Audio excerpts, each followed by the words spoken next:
주신 말씀은 요한계시록 13장 18절 말씀입니다.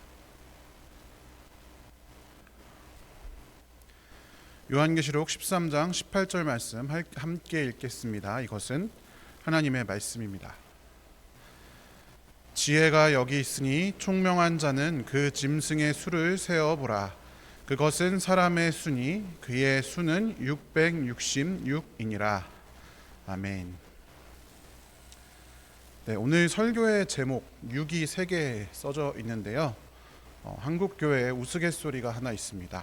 이 설교의 제목, 이 6이 3개 나오는 숫자를 666으로 읽으면 AZ세대, 아재가 되는 거고요. 666으로 읽으면 MZ세대라는 그런 우스갯소리가 있습니다. 처음 들어보셨죠? 네. 안타깝게도 저는 이 숫자가 놓여져 있으면 주로 666이라고 있습니다. 저도 아재가 되는 거죠. 왜냐하면 한참 제가 어렸을 때 이 666이 보통 명사처럼 많이 쓰여지고 있었기 때문입니다. 다미선 교회를 비롯한 세대주의에서 파생한 이단들이 득세하면서 이 사단의 표 666을 받으면 구원받지 못한다 이렇게 이야기를 많이 했었죠. 그래서 이 666이 마치 사단의 대명사처럼 666이라고 읽었습니다. 이게 특히 잘 알려진 것은 오맨이라고 하는 영화 때문이었는데요. 6월 6일 6시에 태어난 데미안이라고 하는 어린아이가 이 영화에 나오는데 이 아이가 실은 악마의 자식, 그러니까 적그리스도라고 여기서 영화에서 표현을 하죠. 그래서 머리를 깎았더니 가마에 666 숫자가 새겨져 있는 장면이 나옵니다. 지금 생각해보면 실소가 나오는 내용인데 제가 아주 어렸을 때 그 영화를 보고 그 가마에 새겨진 666 숫자가 각인이 돼서 너무 무서웠던 기억이 납니다. 아직도 그래서 그 가마 모양이 생각이 날 정도입니다. 1976년에 1편이 개봉된 이 오맨이라는 영화는 그때 당시 미국에 한참 유행했었던 세대주의 종말론을 적극적으로 반영하고 있는 내용이었습니다. 여러분 혹시 읽어보신 분들도 계실 것 같은데 1970년에 대유성 지구의 종말이라는 책이 나왔습니다. 여기서 세대주의 종말론이 처음 등장하고 미국을 완전 휩쓸었습니다. 그리고 오맨 영화가 나오고 1996년에는 남겨진 사람들 레프트 비하인드라고 하는 소설이 출간되어서 엄청나게 많은 사람들의 관심을 샀습니다. 미국에서는 6월 6일 6시에 태어난 아이들이 머리카락 확인을 위해서 강제로 이발을 해야 했던 슬픈 실화가 있을 정도였습니다. 그러니까 저나 저희 윗세대에는 아주 강렬하게 이 666이라는 숫자가 새겨져 있습니다. 이 세대주의 종말론이 한참 한국뿐만이 아니라 전 세계를 휩쓸었기 때문이죠. 그런데 오늘날 젊은 세대들에게 666이 뭔지 물어보면 이렇게 얘기합니다. 한돈, 뒷고기, 특수부위, 3종 모듬. 네. 고기 육자를 3번 쓰는 거죠. 왜냐하면 오늘날에는 지나친 이런 세대주의 종말론, 이미 요즘에는 이제 종말론을 이야기하는 사람들이 많이 없잖아요. 그러니까 폐기가 된 거죠. 오히려 너무 그게 강하다 보니까 요한계시록에 대해서 잘 다루지 않고 그러니까 666이라고 하는 이 숫자에 대해서 아예 모르는 경우가 훨씬 많습니다. 그래서 그냥 666 숫자 써 있으면 666이라고 읽는 거죠. 젊은 세대들은요. 자, 그렇다면 왜 예전에는 이 666이라는 숫자를 두려워하고 악의 상징으로 삼았을까요? 이 666이 등장하는 요한계시록 13장 18절 앞뒤를 살펴보면요. 이 요한계시록 13장에 용과 두 짐승, 그러니까 3마리의 괴수가 등장을 합니다. 그중 3번째인 이 2번째 짐승이 사람들을 핍박하더니 오른손이나 이마에 표를 받게 하였다 이렇게 묘사가 됩니다. 그리고 뒤에 나오는 14장에 넘어가면 이마나 손에 표를 받는 사람이 하나님의 진노의 포도주를 마실 것이다 라고 천사, 3번째 천사가 나타나서 이야기합니다. 얼마나 무섭습니까? 사람들에게 도장을 찍고 이마나 손에 표를 찍고 다니는 무서운 짐승. 그 짐승한테 그 짐승에게 이마나 손에 표를 받으면 멸망의 지옥으로 빠져버립니다. 여러분 그래서 어렸을 때 그 바코드가 처음 나왔을 때 제가 어렸을 때죠. 바코드 찍으면 지옥 간다고 그랬었어요. 저희 어머니가 저한테 슈퍼 가서 절대 바코드 찍지 마라. 그리고 롯데월드 가면요 여기 그 재입장 도장 찍어주잖아요. 저희 어머니가 그것도 하지 말라 그랬어요. 그거 사단이 그러니까 뭔가 몸에 도장 찍는 걸 싫어하는 거죠. 그러니까 그런 세대주의가 한창 팽배할 때 이런 이야기들이 요한계시록에 등장하니까 무섭습니다. 나를 멸망의 지옥으로 보내버릴 수도 있어 하는 두려움이 우리를 사로잡기 때문입니다. 그런데 그 존재가 어떤 존재인지 알아야 피할 텐데 그 존재에 대한 힌트가 오늘의 본문에 나와 있는 것입니다.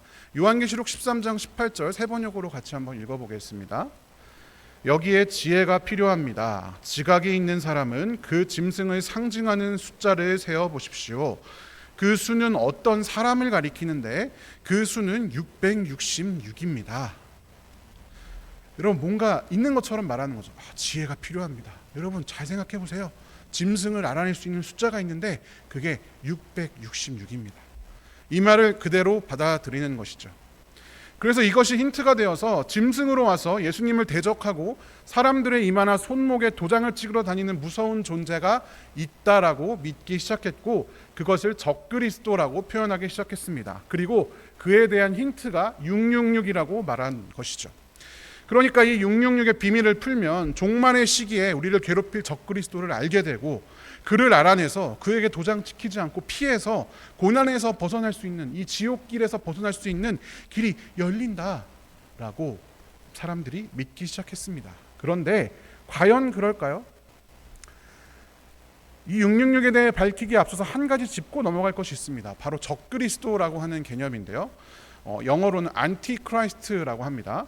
적그리스도를 우리는 흔히 어떻게 인식하는가 하면 바로 이 요한계시록의 짐승처럼 뭔가 이 7년간의 대환란에서 성도들을 괴롭히는 어떤 영적인 존재 아니면 육적인 존재로 생각합니다. 적그리스도가 아주 세상을 다 지배하는 그런 강력한 존재처럼 생각합니다. 이것이 앞에서 소개해드렸던 대유성 지구의 종말이나 레프트 비하인드 그리고 오멘 같은 영화에 등장하는 내용입니다. 적그리스도, 인간이 도무지 인간의 개인의 힘으로 어떻게 할 수 없는 뭔가 마력의 힘을 가진, 사탄의 힘을 가진 강력한 존재가 나타나서 세상 사람들을 다 괴롭히고 죽여버리고 고통에 이르게 하는 그 공포스러운 존재를 적그리스도로 상정합니다. 그래서 666의 표를 갖고 있는 데미안이라는 이 어린이가 적그리스도로 그 영화에서 묘사가 되는 것이죠. 그런데 여러분, 이 다 요한계시록에서 나올 것 같지만 적그리스도라는 단어 자체가 요한계시록에 한 번도 등장하지가 않습니다. 그리고 휴거라는 말도 마찬가지입니다. 그러면 우리가 적그리스도라고 하는 단어를 우리가 알고 있는데 이 적그리스도라는 말은 왜 나왔고, 그리고 어째서 이 요한계시록의 짐승에 대응되게 된 걸까요? 놀랍게도 적그리스도라는 말은 다른 성경에 등장하는데 요한계시록이 아니라 요한의 다른 저작들에서 적그리스도라는 단어가 등장하고 있습니다. 요한 1서 2장 18절 그리고 요한 1서 4장 3절에서 요한 사도에 의하면 적그리스도는 지금도 많이 일어났다라고 이야기를 하고 있습니다. 지금 벌써 적그리스도가 세상에 와 있다. 그러니까 요한에 의하면 적그리스도는 미래의 종말의 시점에 등장할 특정 인물, 특정 존재, 사탄의 존재가 아니었다. 이미 그때 당시를 사도 요한은 마지막 때라고 인식하고 있었고, 그 당시에 한두 명도 아니고 많은 적그리스도가 일어나서 세상에 있다라고 말하고 있습니다. 그러므로 미래에 종말 직전에 찾아와 우리를 괴롭힐 어떤 존재가 적그리스도다라는 말은 이미 근거가 미약한 말이 되는 거죠. 사도 요한 시대에도 이미 적그리스도가 있다라고 요한이 말하고 있었기 때문입니다. 그리고 요한 1서 2장 22절과 요한 2서 1장 7절에 마찬가지로 적그리스도에 대해서 요한이 설명합니다. 당시에 이미 창궐해 있던 적그리스도에 대해서 설명하는데 두 가지를 설명합니다. 첫 번째, 아버지와 아들을 부인하는 사람을 적그리스도다라고 말합니다. 두 번째, 예수 그리스도께서 육체로 오심을 부인하는 사람이 적그리스도다, 이렇게 묘사합니다. 몇 차례 제가 말씀드린 바 있지만 당시에는 그리스 철학의 영향으로 땅에 속한 육체는 악하고 하늘에 속한 영적인 것들만이 선하다라는 사상을 갖고 있는 사람들이 있었습니다. 그래서 그들은 그 위대하신 선한 신인 예수님이 그토록 천한 육신을 가지고 이 땅에 왔다는 것을 도무지 받아들일 수가 없었습니다. 그래서 이런 주장을 합니다. 두 가지 주장이죠. 첫 번째, 예수님, 우리가 곧 보았던 예수님은 하나님의 아들이 아니다. 예수님의 신성을 부인하는 거죠. 두 번째, 예수님은 인간이 아니었다. 인간처럼 생겼지만 인간이 아니라 영적인 존재였다라고 말하는 것입니다. 예수님의 인성을 부정하는 것입니다. 영지주의라고도 하죠. 예수님의 신성을 부정하거나 예수님의 인성을 부정합니다. 그런데 기독교는 신이신 하나님이 인간으로서 오셔야 성립되는 종교이기 때문에 이 예수님의 신성을 부인하는 것도 예수님의 인성을 부인하는 것도 모두 다 기독교 신앙에서 한참 벗어나는, 기독교 신앙 자체를 부인하는 것에 가까웠습니다. 사도 요한은 이런 사람들, 교회에 들어와서 성경을 이야기하면서 야, 예수님은 사람 아니었어, 예수님은 하나님 아니야, 이렇게 말하고 다니는 사람들을 적그리스도다라고 규정하고 있다는 것입니다. 마찬가지로 여러분, 미래의 어느 시대에 사람들에게 도장 찍고 다니는 영적 존재로는 사도 요한이 적그리스도를 설명하고 있지 않습니다. 그런데 앞서 말씀드렸던 미국의 이 세대주의 종말론 책들이 이 요한계시록의 짐승과 이 적그리스도를 연결시켜서 잘못된 해석을 하기 시작했습니다. 그래서 적그리스도, 휴거 같은 계시록에 등장하지 않는 개념들을 끌고 들어와서 종말에 대해 해석하기 시작했습니다. 그래서 오늘날 우리가 익숙한 종말론을 형성하게 되었죠. 그럼 왜 이런 종말론이 형성되었을까요? 왜냐하면 그게 잘 먹히기 때문입니다. 극적이고 자극적이죠. 뭔가 무서운 존재가 이 땅에 와서 우리를 괴롭힌다라고 생각하니까 우리가 그걸 피해야 되는 거잖아요. 너무 귀에 잘 들리고 너무 무서워요. 그래서 이 대유성 지구의 종말이라는 책은 2,800만 부나 팔렸고, 레프트 비하인드라는 소설 10몇 권짜리인데요, 6,500만 부가 넘게 팔렸습니다.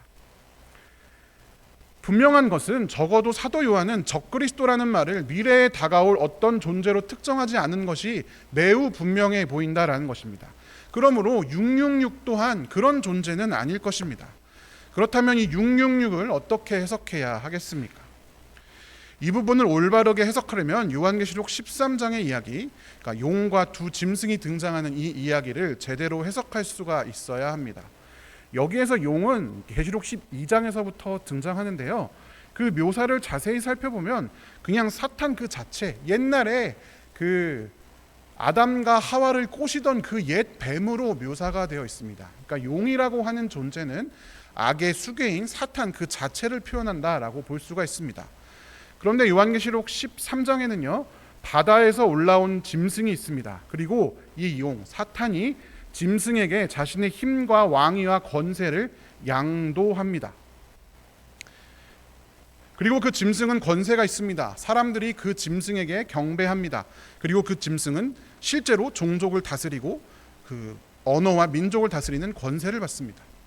그리고 이제 뒤편에 요한계시록 13장 뒤쪽에 가면 둘째 짐승이 나오죠. 그리고 이 둘째 짐승은 또 첫째 짐승에게서 그 권한을 양도받고 이 둘째 짐승이 이제 도장 찍으러 다니는 겁니다.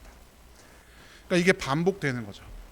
그러니까 용하고 두 짐승은 옛 뱀, 그러니까 아담과 하와를 꼬셔서 하나님의 창조 질서를 최초에 파괴했던 그 사탄과 그로부터 권세를 이양받은 자들로 사도 요한은 묘사를 하고 있습니다. 그런데 요한계시록은, 제가 요한계시록 요즘 새벽 기도 때도 설교하고 저번 10월 달에도 제가 오후 예배 때 설교했는데 묵시문학입니다. 그리스도인들, 그러니까 성경을 잘 아는 사람들만이 온전히 해석할 수 있도록 표현하고 있는 책이 바로 요한계시록입니다. 그리고 이 요한계시록은 주로 다니엘서나 에스겔서, 구약에 나오는 묵시록의 모습을 그대로 차용하는 경우가 많습니다. 왜냐하면 다니엘, 에스겔 모두 다 바벨론 포로 시기에 기록된 책이거든요. 그러니까 끌려간 그곳에서, 그러니까 희망이 전혀 없어 보이는 거죠. 포로 생활하고 있잖아요. 그곳에서 하나님의 인도로 풀려났잖아요. 이미 사도 요한의 시대에는 그걸 다 알고 있습니다. 그러니까 그것을 떠올리게 하면서, 야, 지금 이 로마의 지배가 그렇게 힘들고 그렇게 너희를 괴롭히지만 결국엔 이것도 끝날 거야.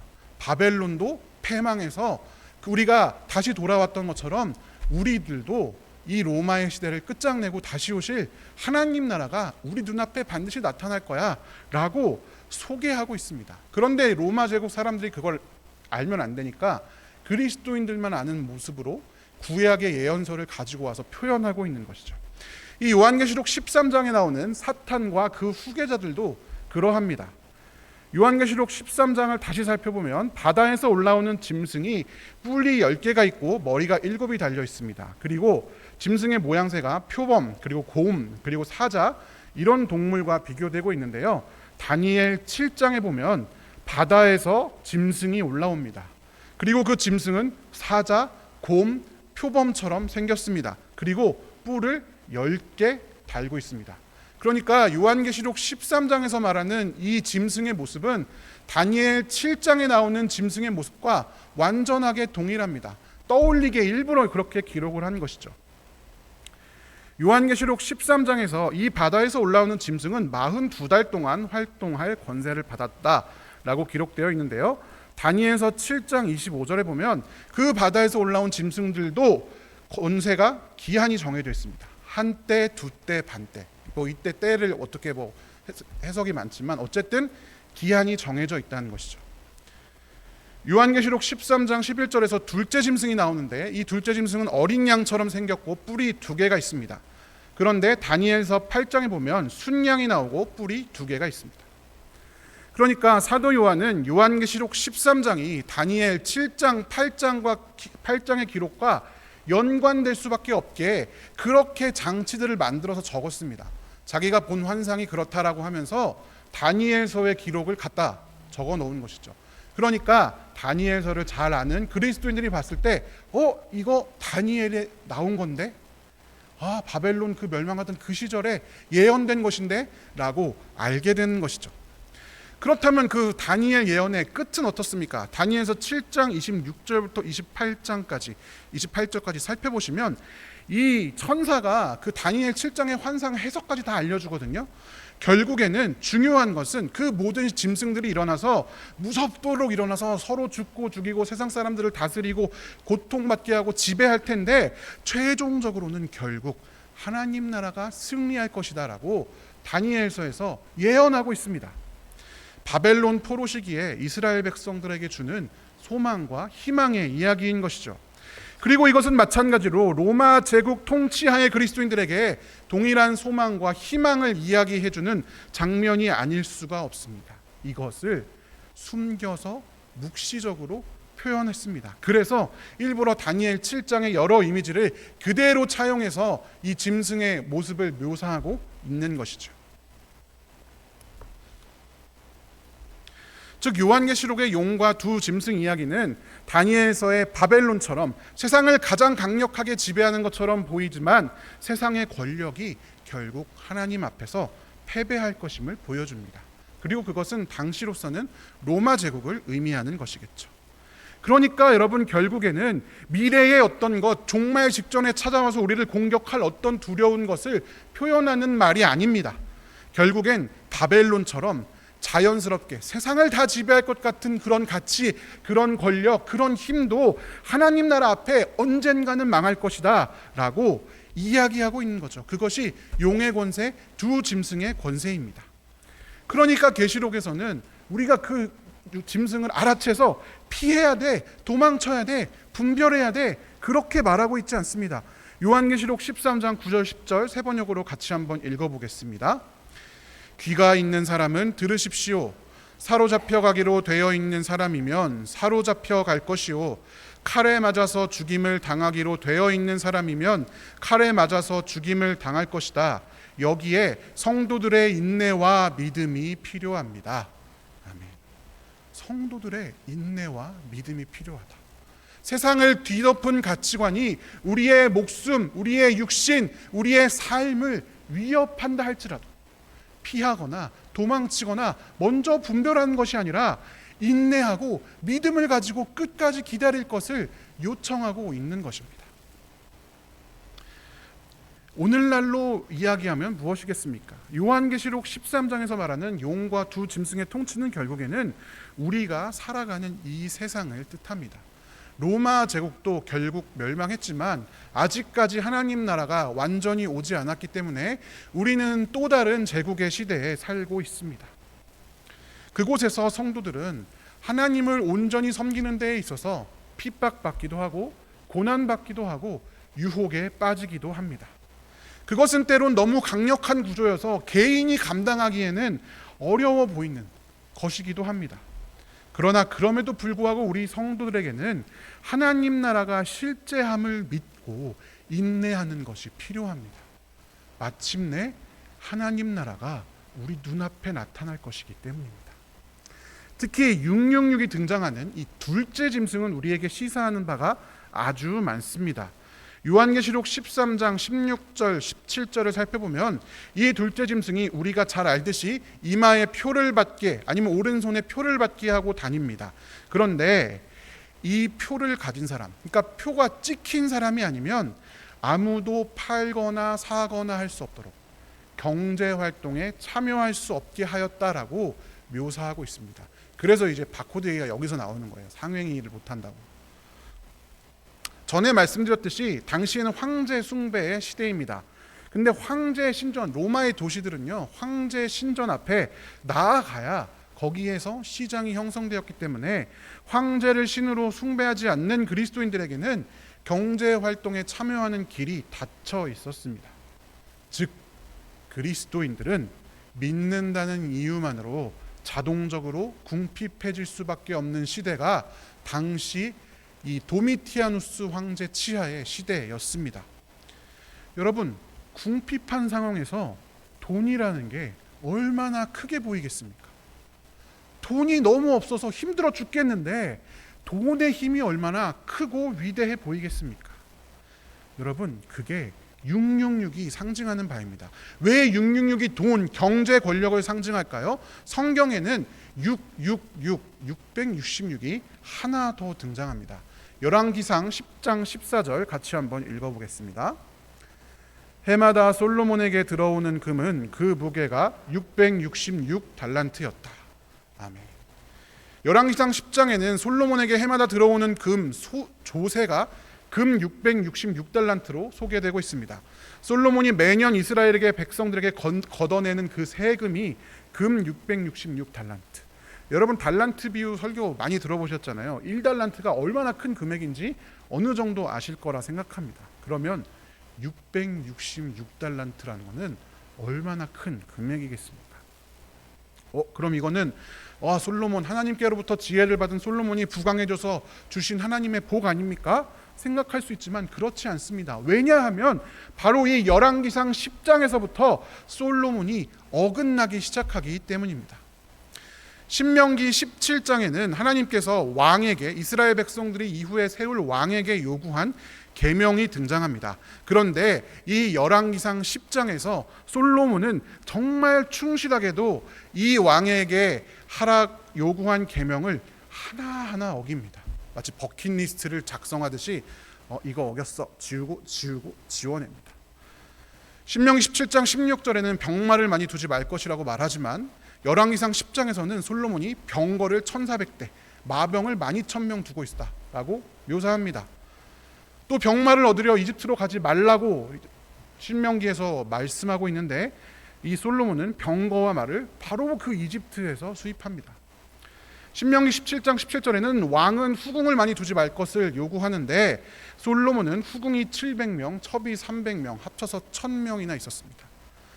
또한 은과 금을 많이 모으지 말 것을 왕에게 요구하고 있는데 솔로몬은 매년 세입금이 금 1달란트, 2달란트도 아니고 666달란트였다라는 것입니다. 그 결과를 열왕기상에서는 이렇게 묘사합니다. 열왕기상 11장 9절입니다.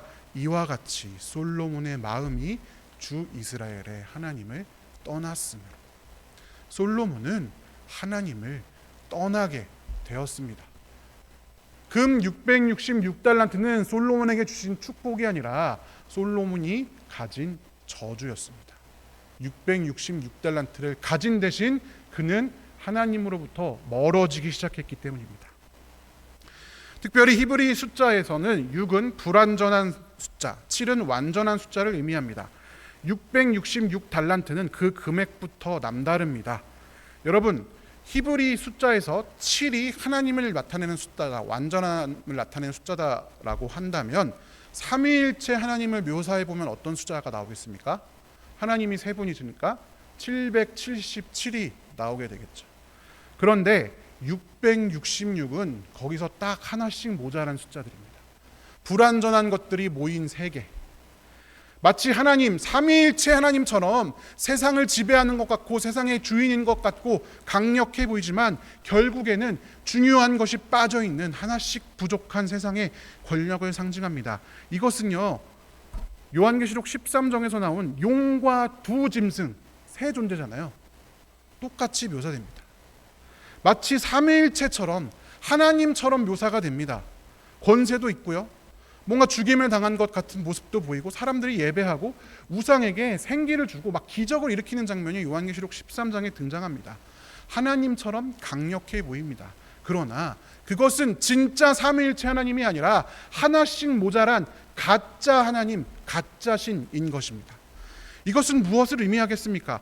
솔로몬으로 대표되는 경제 권력도 로마로 대표되는 정치적 군사적인 권력도 한 개인의 인간이 감당하기에는 지나칠 정도로 강력합니다.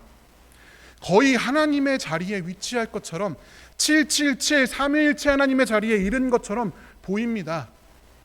돈이 없으면, 권력이 없으면, 정치가 없으면 내 생존을 담보할 수 없는 것처럼 생각됩니다. 그러나 결국 그들의 자리는 777에 이르지 못합니다. 666이 끝입니다. 그것을 쫓아가서는 결코 완전한 하나님의 나라에 들어갈 수가 없습니다. 막강한 군사력, 경제력, 외교, 하나님이 주신 지혜로 솔로몬은 이 모든 것을 가지고 있었습니다. 그러나 그 이면에는 금 666달란트로 대표되는 모든 것을 가질 수 있는 것처럼 보이지만 정확히 완전한 숫자에서 하나씩 빠져 있는 바로 그 돈, 그 어마어마한 양의 돈을 징수하기 위해 수탈당하는 이스라엘 백성들의 고통이 있었습니다. 하나님의 뜻과 어긋나기 시작한, 그래서 하나님이 원하시는 왕이 되지 않고 자기가 진짜 왕처럼 행세했던 가짜 왕, 모방 왕 솔로몬, 잘못된 국가 권력을 상징하는 숫자가 바로 666인 것입니다.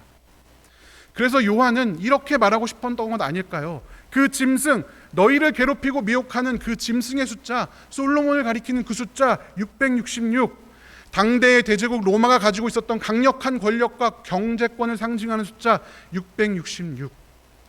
솔로몬이 가졌던 그 권력, 그 경제, 그 정치, 그 힘에 의한 평화, 그보다 몇백 배나 더 커 보이는 로마의 권력, 경제, 정치, 힘에 의한 평화, 거기에 취하지 말아라. 거기에 굴복하지 말아라. 거기에 결코 미혹되지 말아라. 혹여나 그들이 이기기 어려워 보일지라도 끝까지 믿음으로 인내하거라. 왜냐? 그것들은 가짜니까. 마침내 진짜 하나님의 나라가 우리 눈앞에 이루어질 것이기 때문에. 그래서 이렇게 이야기하는 거죠. 내 백성아, 거기서 나와 그의 죄에 참여하지 말고 그가 받을 재앙들을 받지 말라. 돈으로 지탱되는, 권력으로 지탱되는, 힘으로 지탱되는 이 세상에 네가 보태지 말아라. 너는 하나님 나라의 자녀로 살아라. 거기서 나와라. 라고 사도 요한이 얘기하고 있는 것입니다. 사랑하는 성도 여러분, 오늘은 교회력으로 왕이신 그리스도 주일입니다. 우리의 왕이라는 것은 무슨 의미입니까? 그분의 통치 아래 있다는 것을 의미합니다. 여러분, 우리는 세상을 살아갑니다. 세상의 통치가 강력해 보입니다. 우리는 때로는 세상의 돈이 주는 달콤한 유혹 앞에 무너집니다. 때로는 우리의 목줄을 흔들고 죄어 들어오는 돈의 위협 앞에 너무도 무력할 때가 있습니다. 돈 때문에 상처받고, 돈 때문에 상처 주고, 돈 때문에 시편 1편에 나오는 악인처럼, 바람에 나는 겨처럼 이리저리 흔들립니다. 목사인 저 역시도 그러할 때가 많이 있습니다. 그럼에도 불구하고 사도 요한은 우리에게 인내하라, 소망을 가져라 이야기합니다. 이 세상의 악한 권세, 우리를 삼킬 듯한 그 권세, 그것은 결국 666, 한 끗 모자란 것이다. 완전한 하나님의 권세, 하나님의 나라가 반드시 우리 눈앞에 나타날 것이기 때문에 우리는 그 세상의 악한 권세에 굴복하고 힘을 보태는 것이 아니라 거부하며 인내하며 살아야 합니다. 우리 눈에 보이는 것이 전부가 아님을 우리가 믿기 때문입니다. 세상의 다른 것을 우리의 왕 삼지 않고 그리스도 예수만을 우리의 왕 삼고 달려가는 귀한 성도들이 되시기를 주님의 이름으로 간절히 축원합니다. 사도 요한은 요한계시록 말미에서 이렇게 이야기합니다. 이 모든 계시를 증언하시는 분이 이렇게 말씀하셨습니다. 그렇다, 내가 곧 가겠다. 여러분, 언젠가는 반드시 예수 그리스도가 다시 오십니다. 그리고 그분께서 반드시 우리 눈앞에 하나님 나라를 실현시켜 보여주실 것입니다.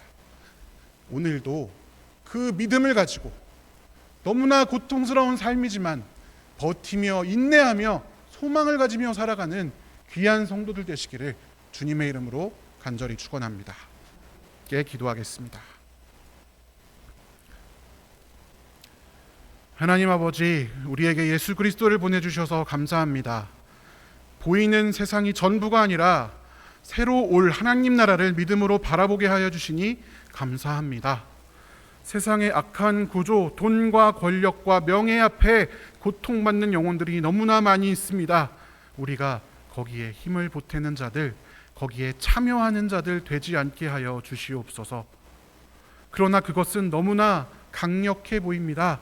우리에게 믿음이 필요합니다. 성령 하나님 우리와 동행하여 주시옵소서. 왕 되신 주 앞에 엎드리는 주의 백성들, 하나님 나라를 현실로 믿고 살아가는 예수 그리스도의 자녀들 되게 하여 주시옵소서. 감사드리며 살아계신 예수님의 이름으로 기도드립니다. 아멘.